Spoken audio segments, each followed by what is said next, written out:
Magandang gabi, Pilipinas! Buwan ng Setyembre taong 2023. Ako si Val Liwaco para sa Alternative News.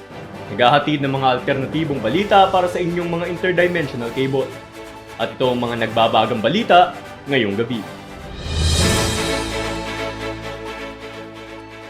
Ayon sa mga ekonomista, bumaba sa lubos na negative 5% ang inflation rate ngayong buwan ng Setyembre. Ang kadahilanan ng pagbaba ay hindi pa matukoy, ngunit magtatagal pa raw ito sa susunod pang mga 5 taon.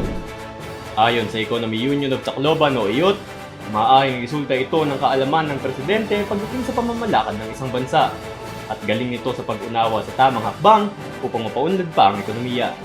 Dagdag pa nito, nakatulong rin ng lubos ang mungkahi ng top senator na si Bato de la Rosa na pag-aanak ng marami ng bawat Pilipino upang mapaghatian ng trilyong-trilyong utang ng bansa.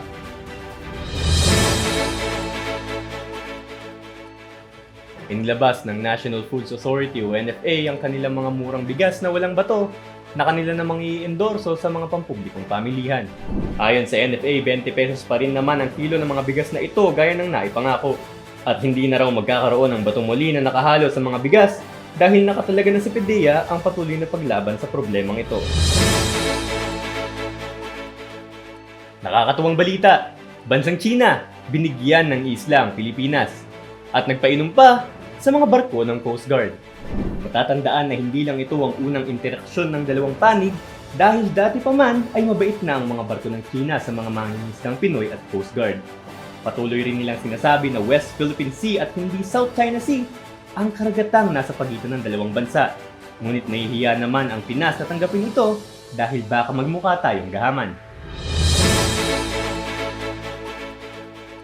Presyong droga naman tayo. Tumaas na naman ng 50 pesos ang halaga ng shabu at marijuana ngayong linggo. Tinatayang umaabot na sa 8,000 gramo ng shabu at 300 naman sa gramo ng damo. Ang mga lokal na pusher naman na tagaluto, namumroblema. Gaya na lamang ni Surot na hindi na magkanda o gaga kung paano makakabenta dahil sa patuloy na pagtaas ng presyo ng shabu. Ang problema dito is maliit na lang din yung kuta namin dito, yung barangay namin. Kami na nga lang din nagbebenta at saka bumibili.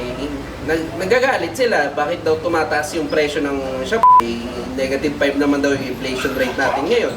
Ang problem dito is kapag wala nang nag-a-addict, hindi wala rin kaming negosyo, lugi rin yung wala kaming kita, ganun.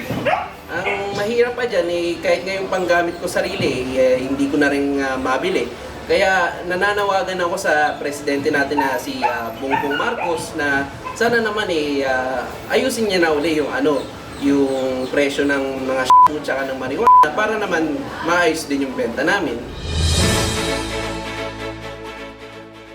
Balitang showbiz naman tayo. Motivational speaker na si Rendon Labador binigyan ng award ng Facebook bilang Most Influential Personality of the Year. Sumikat si Rendon sa kanyang mga pahayag at komento na pinag-iisipang mabuti bago i-post sa social media. Meron rin siyang magandang track record with 0 ban, 0 report at overall positive feedbacks. Matatandaan rin na napaka-family oriented ng kanyang mga content at nagpahayag pa siya ng suporta sa mga LGBTQIA+ couples gaya na lamang ng mga It's Showtime host na sina Vice Ganda at Ayon Perez. Mabuhay ka, Rendon! At sana napapanood mo ito sa Facebook. At yan ang may init na balita ngayong gabi. Hindi matatakot, hindi mahihiya dahil hindi matitinag ang paghatid namin ng alternatibong balita. Muli, ako ang inyong abanlingkod, Val Liwaco para sa Alternative News.